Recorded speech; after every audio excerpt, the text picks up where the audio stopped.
Hello, happy Friday, and welcome to the Financing Higher Education Info Session with Heather Jarvis. I'm Goldie Ector. I will be a semi-MC. This may be the first and last time you hear from me today. A little about Heather. Heather and Iliff have had a partnership for many years through the Lilly Foundation, which provides grant funding for a number of Iliff educational programs. She has been a go-to resource for the Iliff family, and we hope that she will continue to be so for many years to come. Heather received her Juris Doctor from Duke University Law School and is an advocate for public interest. She is a nationally recognized expert in her field and has designed this presentation specifically for Iliff's prospective and continuing students. So it brings me great pleasure to turn this scene over to Heather Jarvis. Heather? Thank you so much, Goldie. Thanks very much for having me, and welcome everyone. Thanks for joining us today for this conversation. As Goldie's introduction mentioned, I am trained as an attorney, and I began my interest in paying for higher education by borrowing a lot of money to pay for my own education. My sister and I are the first generation in our family to attend college. And so we had a strong sense of the importance of education instilled in us, in our family, but we didn't have a lot of money. And we also didn't have a lot of information about what it means to borrow money. So I have learned a lot about that over the years, mostly the hard way by making a number of mistakes. And I'm pleased to give you some information that I think will be of help to you as you are pursuing higher education and thinking about how you can afford to do so. There are many options that are flexible. And so I feel like we're going to be able to have a useful and interesting conversation today. And I would be delighted to take any questions you have throughout the course of the presentation today. I will access the chat feature on our Zoom meeting periodically and just pause and take whichever questions I see there. So please feel free to chime in anytime that you wish. So without further ado, let us continue. So the world of financial aid and higher education finance can be pretty confusing because there are kind of a lot of moving parts that work together. In fact, I found myself surprised to learn just how complex student loan law was upon my legal education and graduation from law school, where I learned that in fact it is just as elaborate as any other field of law. And so my goal is to assist others in sort of navigating this so that you can benefit from my knowledge and experiences. So to begin with, all of these things are information that you can use in order to approach this without anxiety and fear. So if you're someone who has already borrowed, you may be like many of us, where the debt feels like some burden that you carry. And it can feel that way, but I think my experience is that information and assistance can really help to minimize that perception, because there are very good solutions. It's really a matter of sort of facing things head on.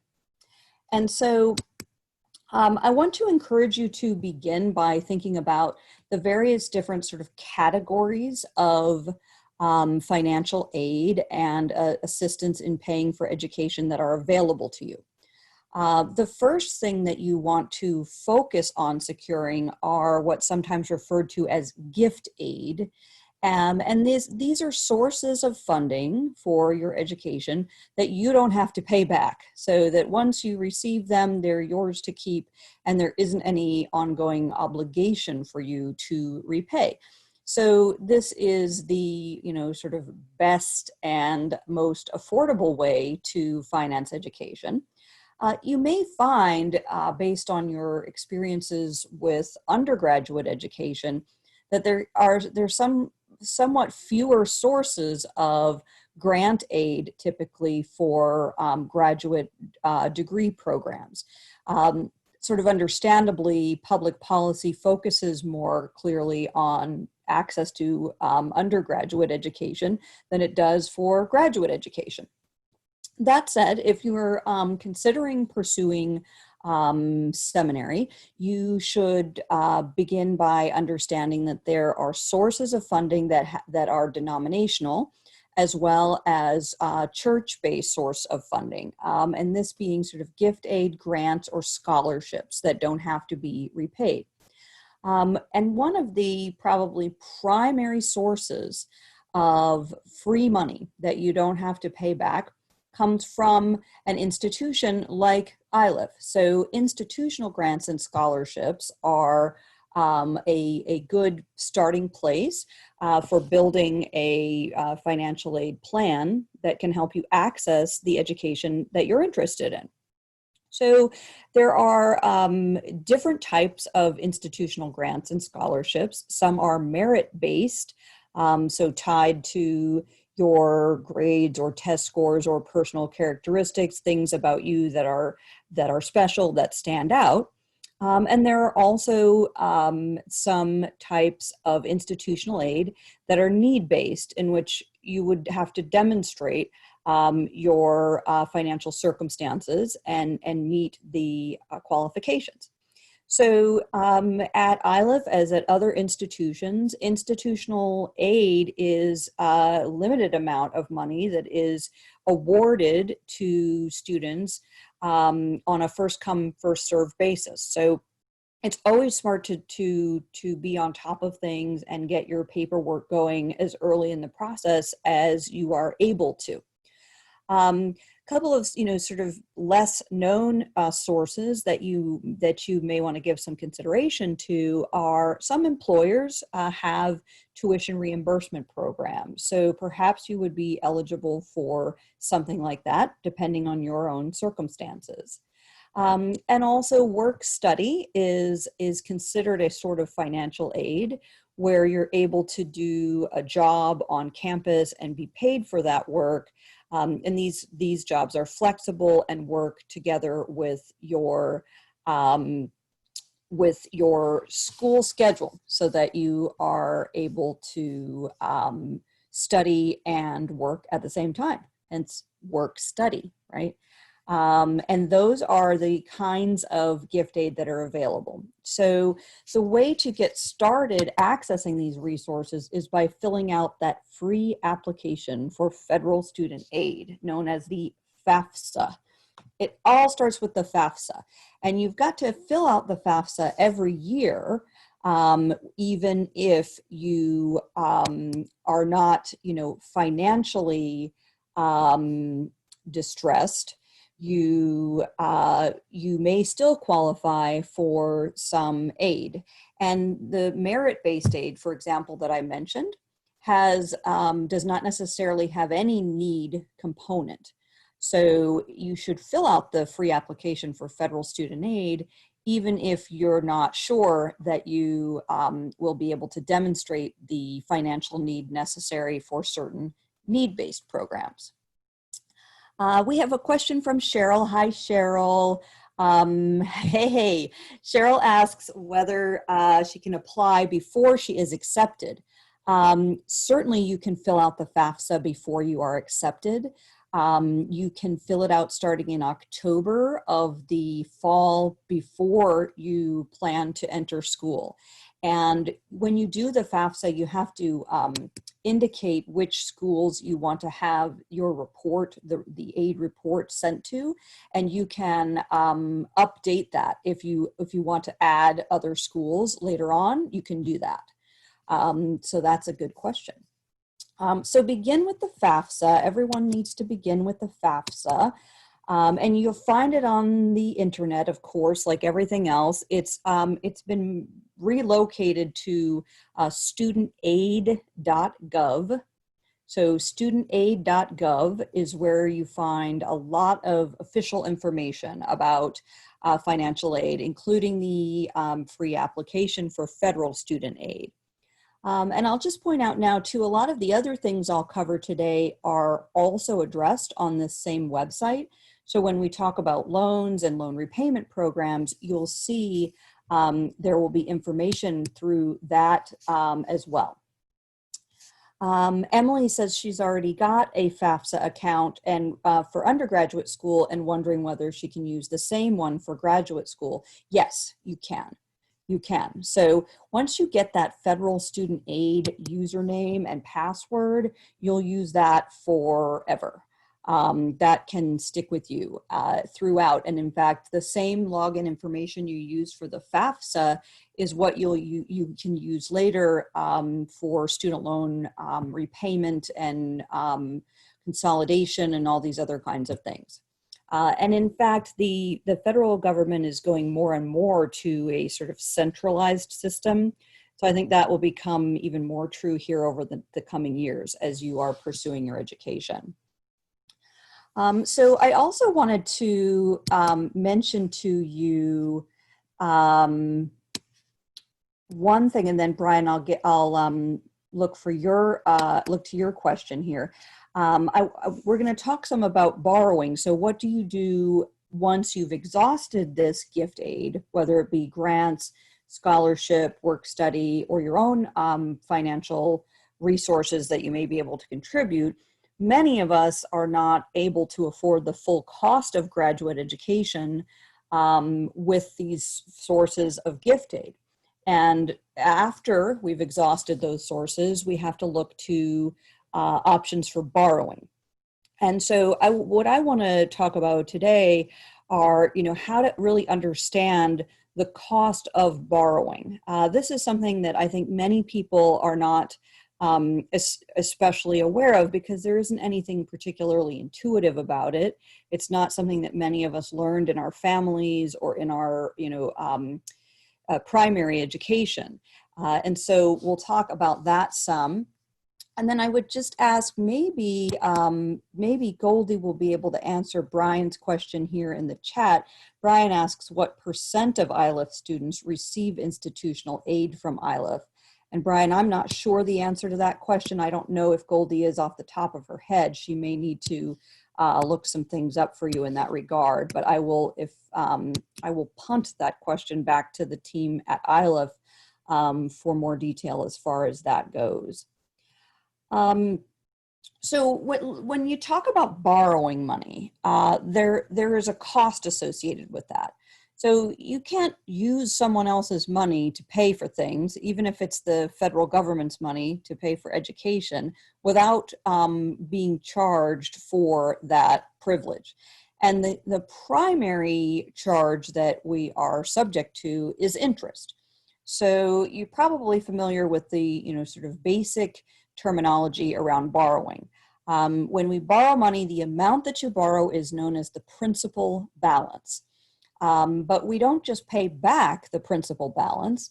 You pay back the principal balance plus some interest, sometimes more or less interest, depending on what happens. And the amount of interest you pay will depend on several things. It depends on the amount of principal that you borrow to begin with. It depends on the interest rate at which you borrow. And then it also depends really quite significantly on the passage of time.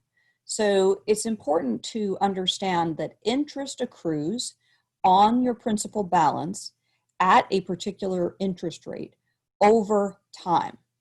So one simple example that is not unusual for a graduate student is to borrow. If you borrowed, say, $100,000, and perhaps you will be able to borrow much less than that. Some people borrow much more than that.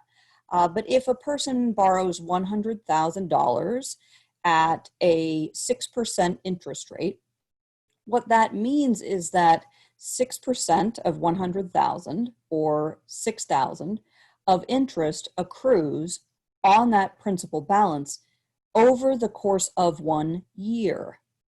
So if you borrow $100,000 and you owe it for a year, you'll pay $6,000 in interest plus the $100,000 you borrowed. So if you owe it for 1 year, you can be finished with your debt by paying $106,000. But if you owe $100,000 for 2 years, you'll be charged $12,000 in interest. And you'll be charged $6,000 in interest if you're borrowing at a 6% rate every year that you owe the money. And so understand that, $6,000 a year, that's $500 a month. And so a $100,000 balance would require payments of $500 a month just to not owe more than you did before you made a payment. So it can be sometimes rather shocking and disheartening to people to recognize how much interest accrues when a balance is significant. So if the principal balance is high, the interest that accrues will tend to be correspondingly high. But it is also, as I mentioned, influenced by the interest rate at which you borrow. So we'll look at some more detail about this as we go forward. I do want to check and see what's going on in the chat here.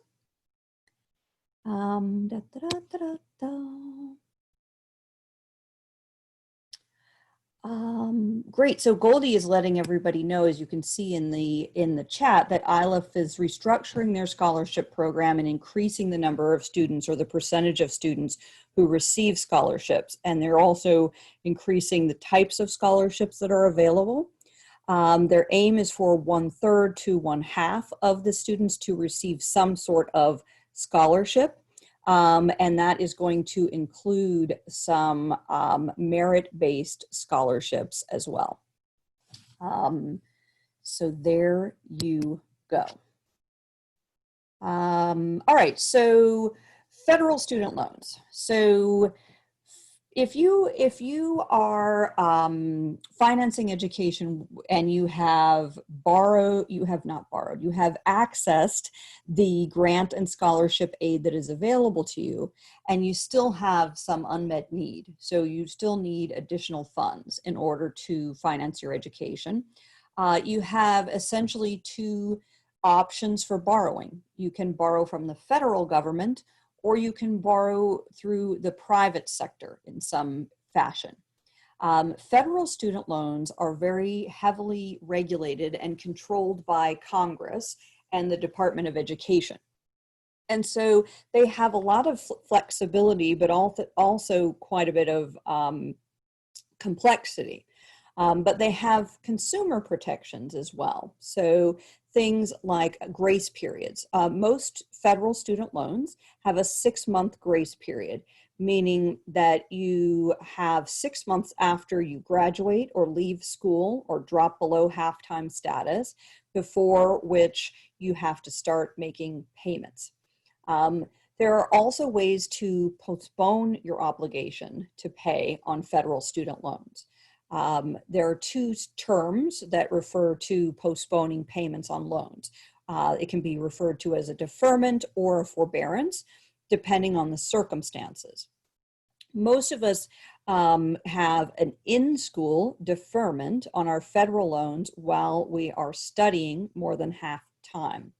So if you are, for example, enrolled at Iliff and you are taking a full-time course load, more than half-time course load, excuse me, the loans that you borrow, you won't be required to make payments on during that time that you are a student. You're permitted to make payments if you choose to, but you are not required to make payments. Student loans also have access to forbearance periods. A forbearance is also a way of temporarily postponing your obligation to make payments.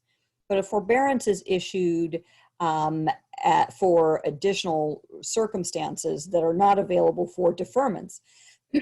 And interest is treated somewhat differently during a forbearance period than it is during a period of deferment. So some of us may have borrowed for undergraduate school. And if you got federal student loans for undergraduate school, you may have some subsidized student loans. And what subsidized means in this context is that the government assists you and subsidizes the interest that accrues on subsidized loans while you are in school. So if you borrowed for undergraduate school, you may have loans that you borrowed, but that did not accrue interest while you were in school because they were in a deferment and they are subsidized loans. What you'll find is that unfortunately, subsidized loans are not available for graduate studies. They used to be many years ago, but they are no longer available. So if you borrow an unsubsidized loan, interest begins to accrue from the moment that you receive the loan until the moment that it is repaid. And a forbearance is a postponement of your obligation to pay, but interest accrues during a forbearance, even on subsidized loans. So the difference between a deferment and a forbearance is that in a deferment, subsidized loans are subsidized and you're not responsible for the interest, whereas during a forbearance, even subsidized loans are subject to the accrual of interest. You may have heard of consolidation as something that's available for federal student loans. Honestly, consolidation is not as important as it used to be for many borrowers. It's simply a way of bundling one or more federal student loans together with one another. And I would encourage you to hold off on making any decisions about consolidation until you can articulate a valid and good reason to do so. There are some of us who benefit from consolidating, mostly people who have older student loans from previous educational experiences. These days, folks who have started borrowing more recently, there's much less reason to consolidate. And in fact, it can make things less flexible for you going forward. But federal student loans also have a lot of different repayment plans available to us to choose. Interestingly, with student loans, unlike with a lot of other kinds of debt, you get to / have to choose a repayment plan. So you may be familiar, like if you've ever had an auto loan, an automobile loan is going to be repaid over a specific period of time, like say 5 years. Same like with a mortgage. Many people have 30-year mortgage terms where the amount you borrow as well as the interest that accrues over a specific period of time is distributed across that specific period in fixed equal monthly payments. So for example, a 30-year mortgage, you'll pay the same amount every month for 30 years.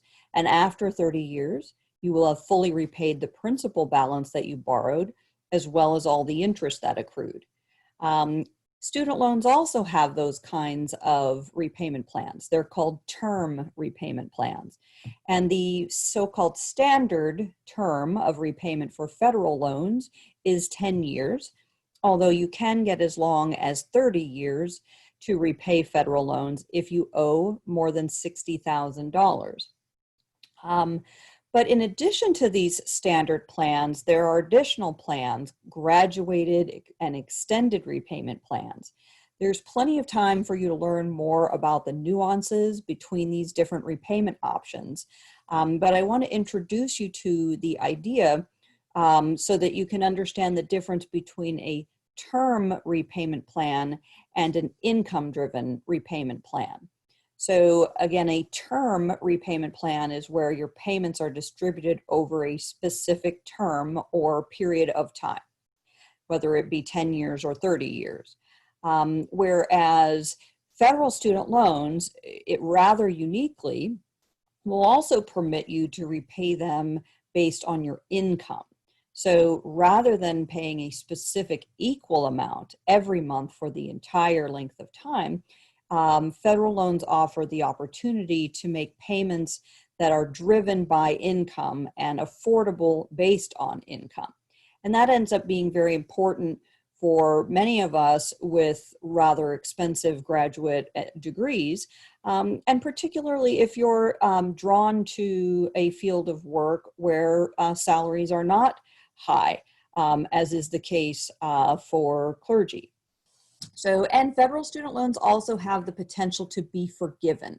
And we'll talk some more about exactly how that works both now and in the future, so that you can navigate these programs, which are, as I mentioned at the beginning, a little bit complicated. So,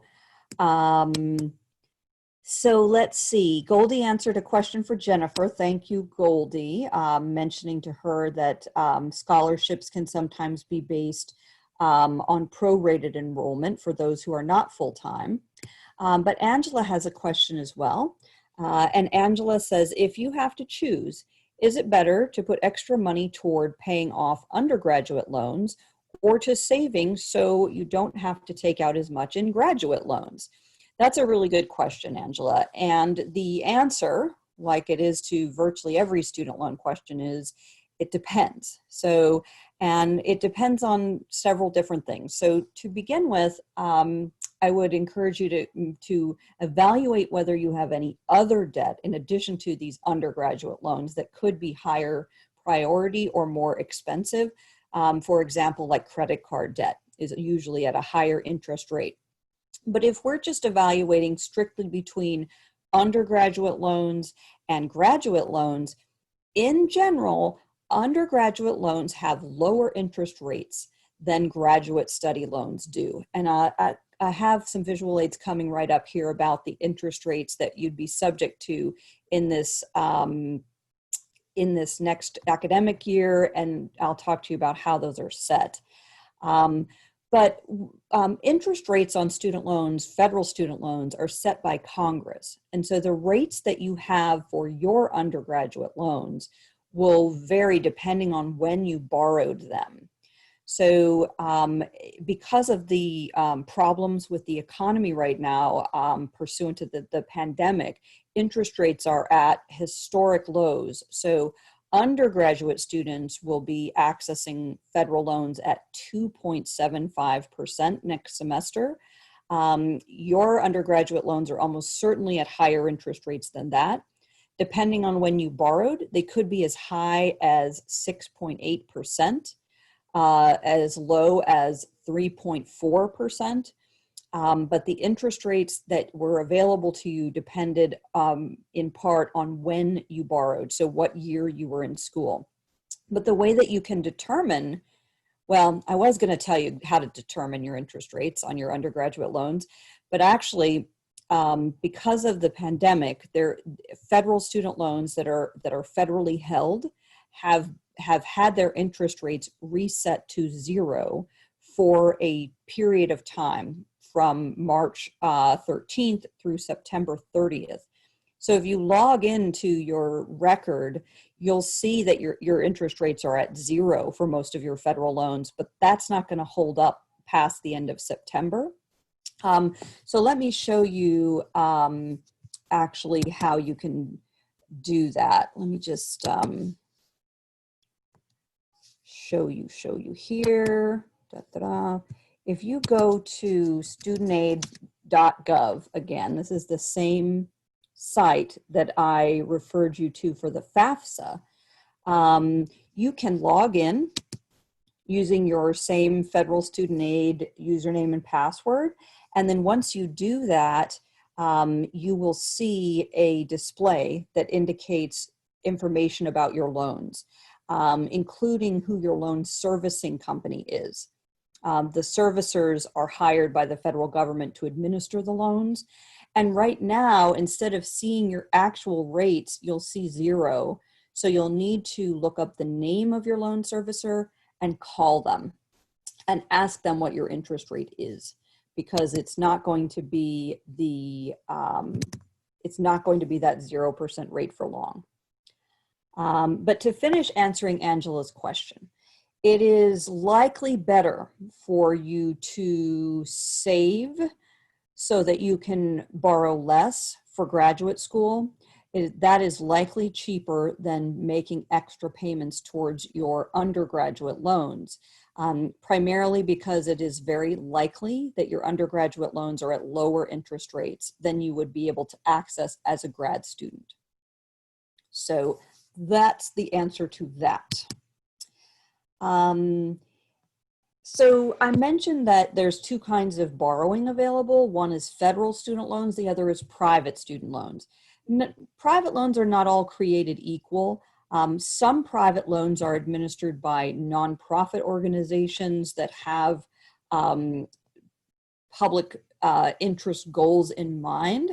So sometimes they can be at good interest rates and at beneficial terms. But in general, private loans, particularly those that are issued by for-profit banks and lenders, are far more expensive than federal student loans.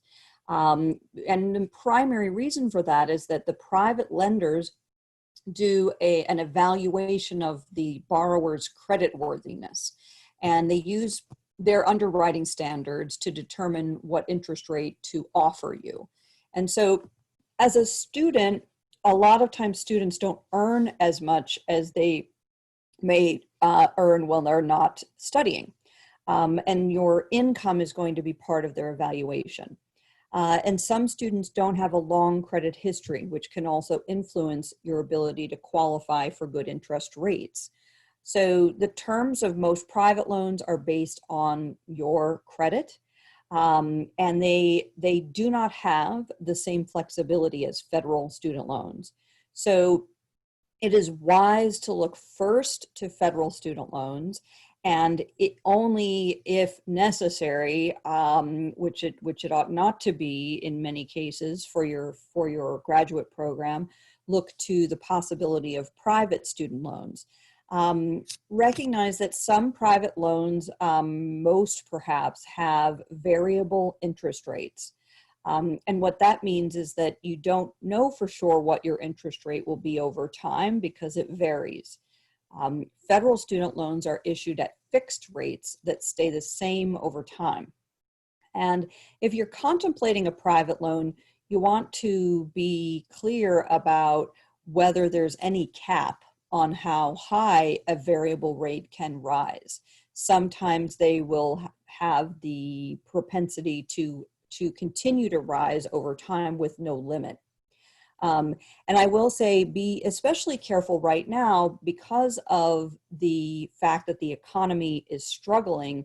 You will see lowish interest rates in the private sector for that reason. But if you're looking at a variable rate loan, it is likely to go up in rate over time. And that will be subject to the permutations of the economy over time as well. Private loans also tend to lack the flexibility in repayment terms. They typically have one repayment plan for a particular length of time.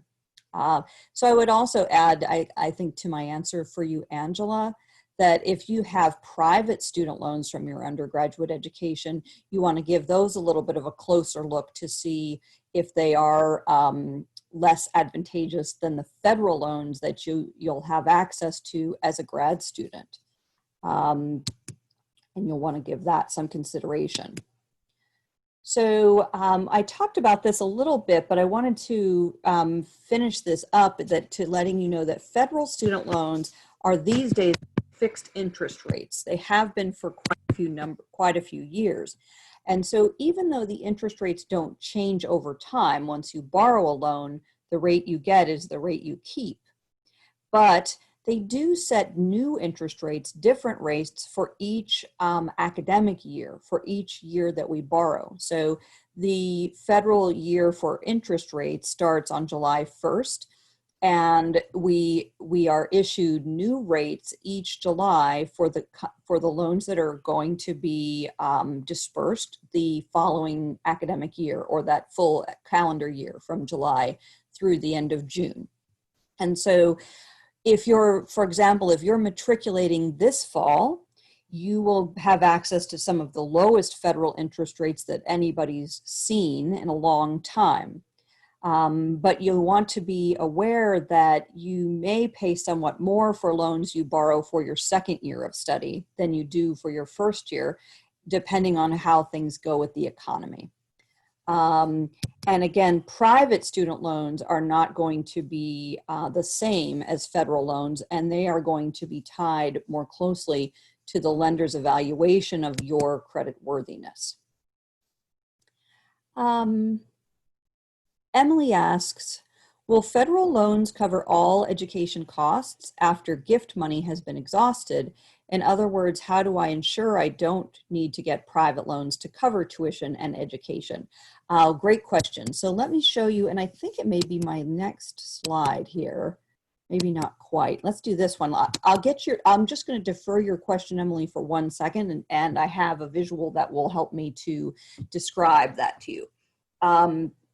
So just to sort of sum what we've said so far is that these federal loans have unique consumer protections, including things like the repayment plans we discussed, loan forgiveness provisions, the opportunity to postpone payments. They also have discharge provisions that hopefully none of us will need to access, but it is useful, I think, to be aware and to consider these issues. Federal student loans can be discharged upon the death or total and permanent disability of the borrower. And so it can be comforting to know that your family would not be burdened by your federal student loans should you pass away, and you would not be required to pay them if you are totally and permanently disabled. Private student loans typically do not have corresponding consumer protections. So in answer to Emily's question about how much you can borrow from federal student loans, she may be aware, or you may have experienced, that federal student loans for undergraduates are strictly limited in the amount that you may borrow. And so many of us, especially if you go to an expensive undergraduate school, have to rely on private loans to make up the difference. But with federal student loans at the graduate level, it's a little bit different. The first kind of federal loan that you would look to is called a direct unsubsidized loan. And I think I mentioned before, there is no interest subsidy available for graduate students. So that's why we look at these unsubsidized loans. Now, you are limited in the amount you can borrow under this loan program. And you're limited to borrowing $20,500 per year of education. And you may borrow that for each year that you are a graduate student. And the current interest rate that will be accessed by graduate students starting now, or actually it was starting July 1st through next June, is 4.3%, which is very good. There is also a loan fee that you pay based on how much you borrow, and it's a little higher than 1%. So the first $20,500 you borrow for a year would be in a direct unsubsidized loan. Then you would have maxed out your eligibility for that loan for that year. And after that, you could look to another kind of federal student loan known as a PLUS loan, a direct PLUS loan for graduate students.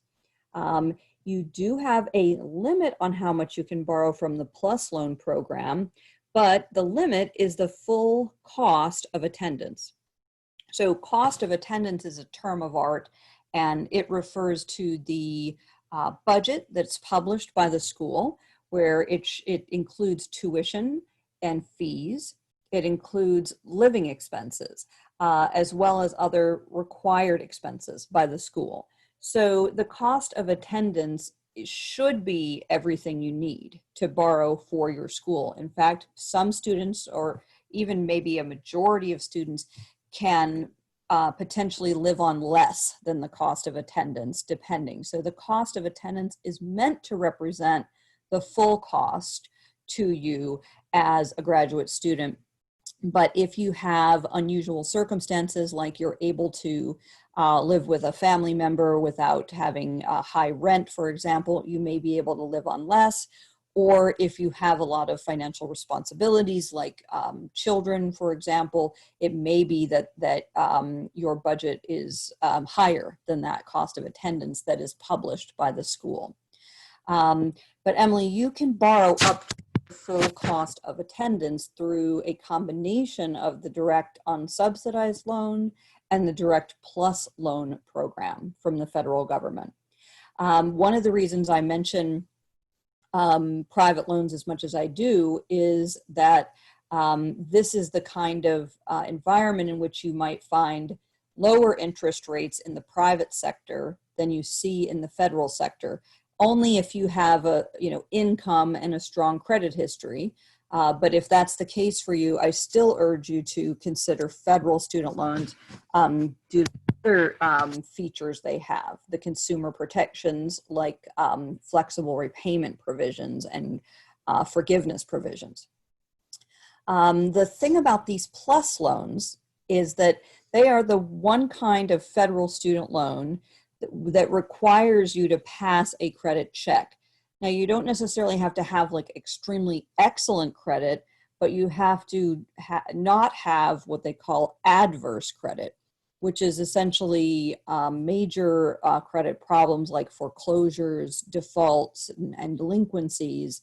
And it's rather more specific than that. But if you do have those problems in your report, you can still qualify to borrow the loans, but you will have to have an endorser, which is similar to like a cosigner for those loans.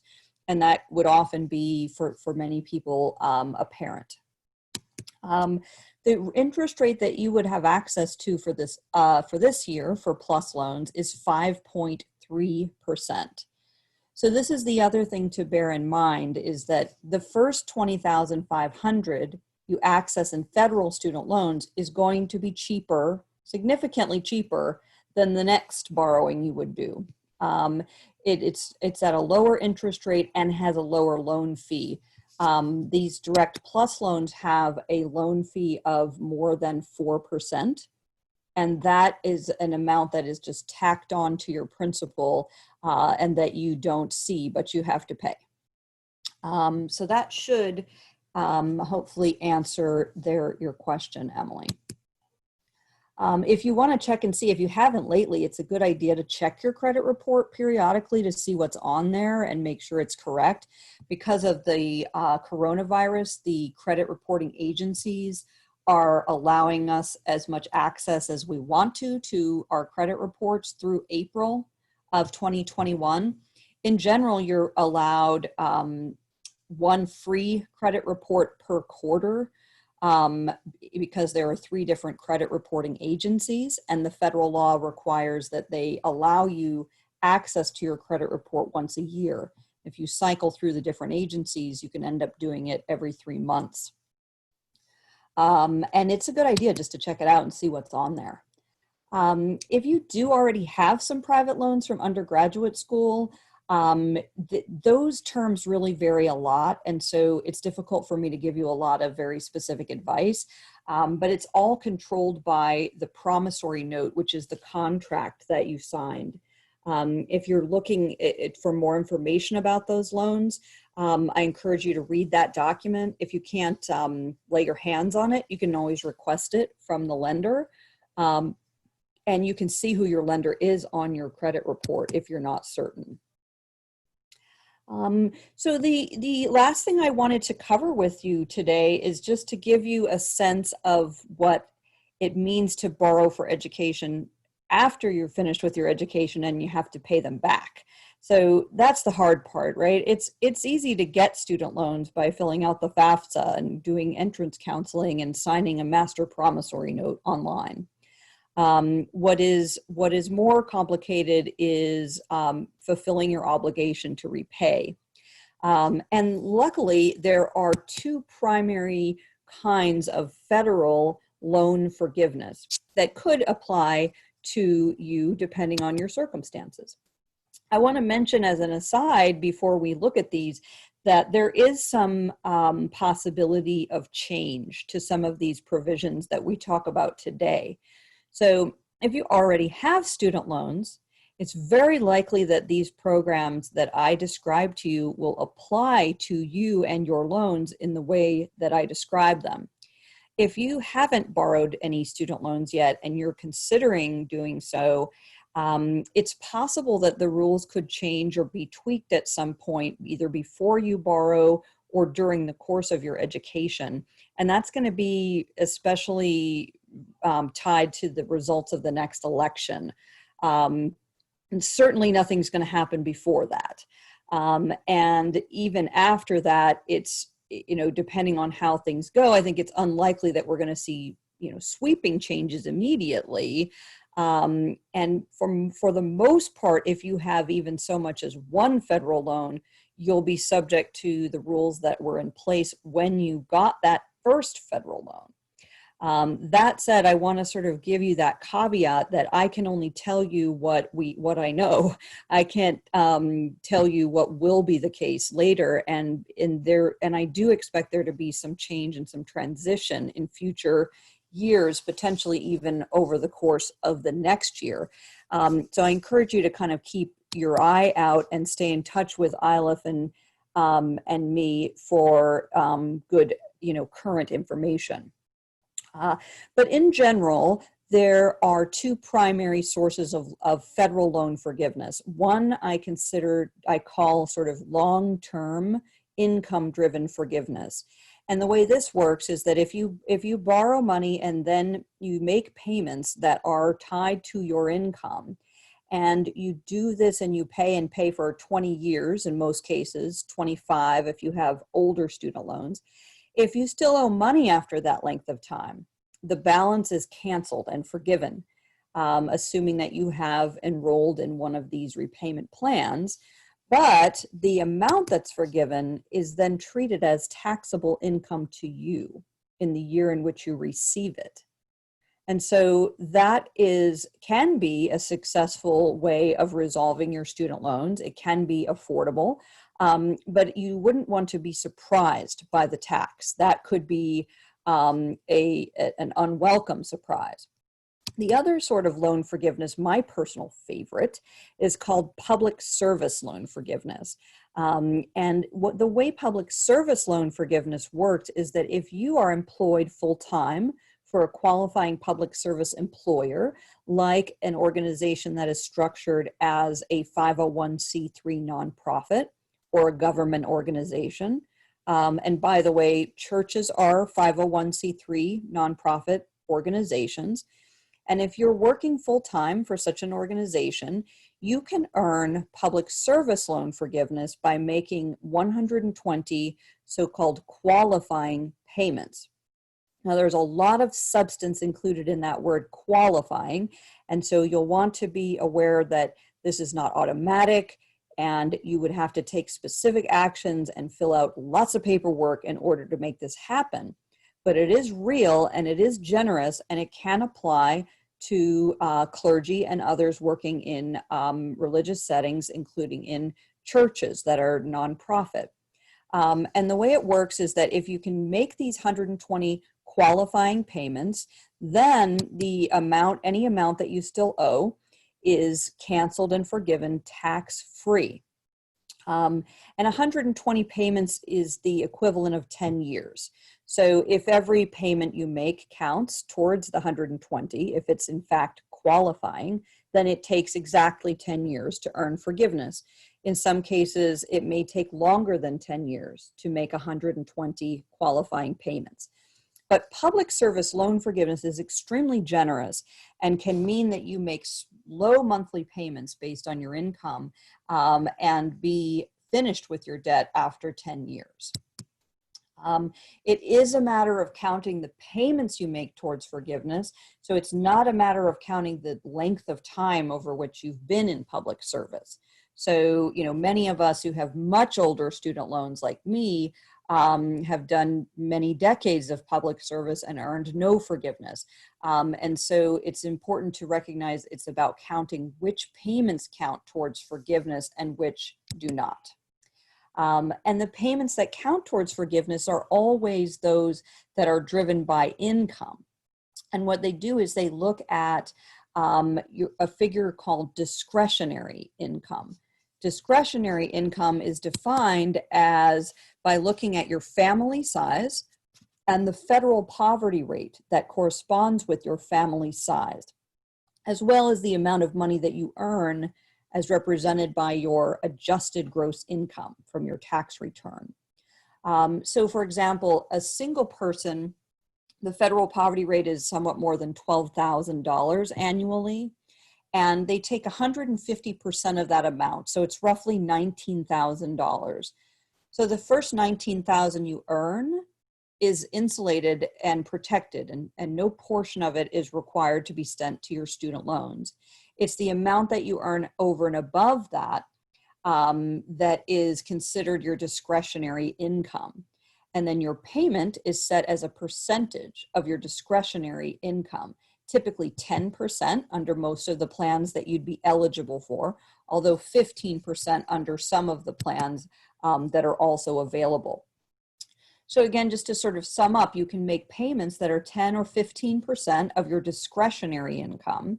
And then you can earn forgiveness after 20 or 25 years, depending on the plan, without regard for your employment. You could be unemployed or employed in the for-profit sector and still qualify for that long-term taxable forgiveness. Or if you're working full-time for a government or nonprofit, you may earn forgiveness in as little as 120 payments under public service loan forgiveness. So let me see what other questions we have. Yes, so Emily asks whether public service loan forgiveness would apply for both undergraduate and graduate loans. Yes, you can access public service loan forgiveness for loans that you borrow for any degree program. They do have to be a specific kind of federal student loan known as a federal direct loan. So we've all been getting direct loans since the summer of 2010 exclusively. But if you went to school a long time ago and have any old student loans from before the summer of 2010, you'd need to double check to see if they are direct loans. Before the summer of 2010, the federal government issued loans through an alternative program as well, known by its acronym FFEL, stands for Federal Family Education Loans. And with those FFEL loans, an additional step would have to be taken. You'd have to consolidate into a direct loan before they were eligible for forgiveness. But yes, Emily, undergraduate loans are eligible for public service loan forgiveness. So for example, if you attend graduate school and then you graduate, you can choose an income-driven repayment plan, and you can have one payment based on your income that will cover all your student loans from, all your federal student loans from undergraduate and graduate studies, and then potentially earn forgiveness of any remaining balance after 10 years. I do encourage you, if you're interested in forgiveness, and who isn't, right, of loans and otherwise, to understand that it is a matter of jumping through a lot of hoops in a sometimes unfriendly bureaucratic system. And you don't have to do it alone. So Goldie and Stephanie and I are all available to assist you in getting the details you need. But it really is, it does behoove you to be aware that public service loan forgiveness is available and generous, but requires you to take specific detailed steps over a period of time. And so I would encourage you to, be sure that you get all the detail you need so that you really can enjoy those benefits. And it's terrific because it's what we need. We want people to be able to be educated and choose to use their educations for the greater good in the public service. And it sounds to me like, your attendance today indicates that you are interested in such a path as well. So it looks like we have a little more time for questions. So we've got 5 more minutes. So anything you want to ask me about anything, please do put that into the box now. Yes. So Jennifer is mentioning something that is important that she's noting. Jennifer is noting that of the many people who applied for forgiveness, a whole lot, most were deemed ineligible. And you're absolutely right, Jennifer. And that's one of the reasons I'm emphasizing that the details are super important. What I would add to that information, Jennifer, is that it's not surprising for people like me who follow these things closely that so few people have qualified for forgiveness. What is surprising is that so many people applied for forgiveness, because it is not in fact the case that they are denying people who should have been approved, or that they are denying people who have met the requirements of the program. They're denying people because people have not met the requirements, and people should not, I mean, I wish they would be, but cannot be approved.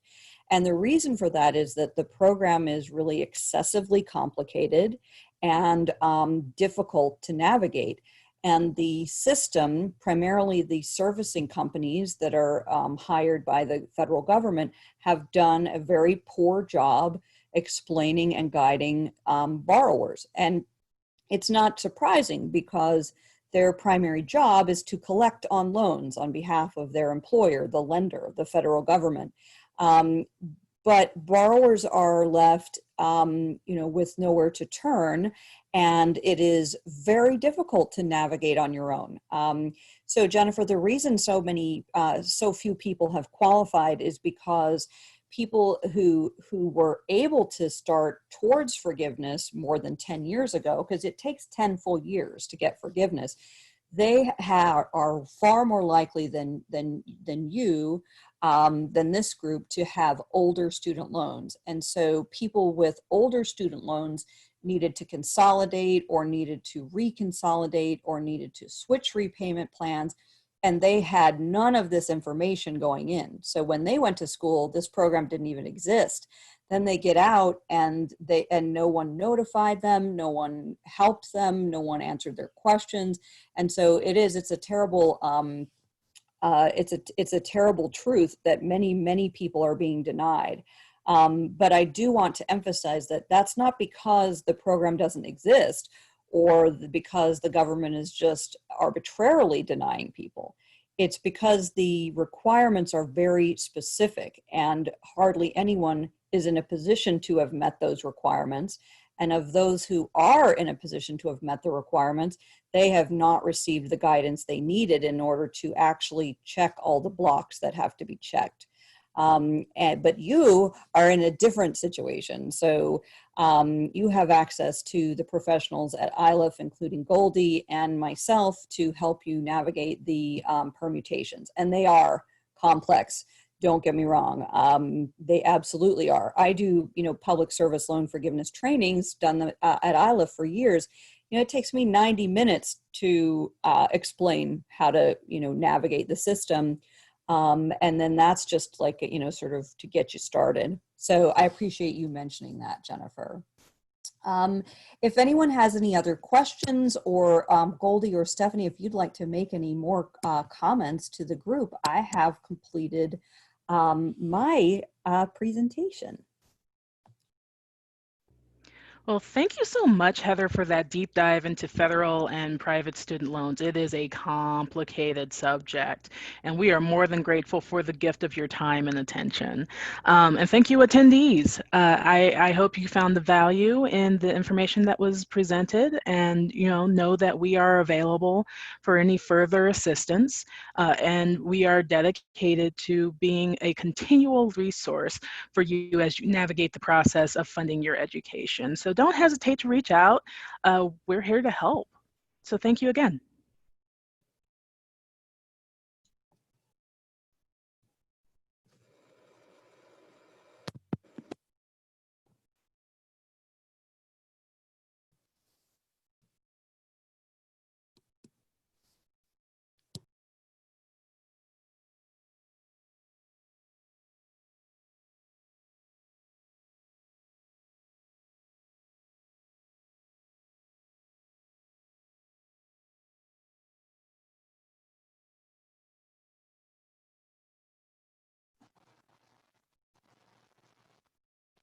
Danae, I see you have a question about the best email to reach out to this team.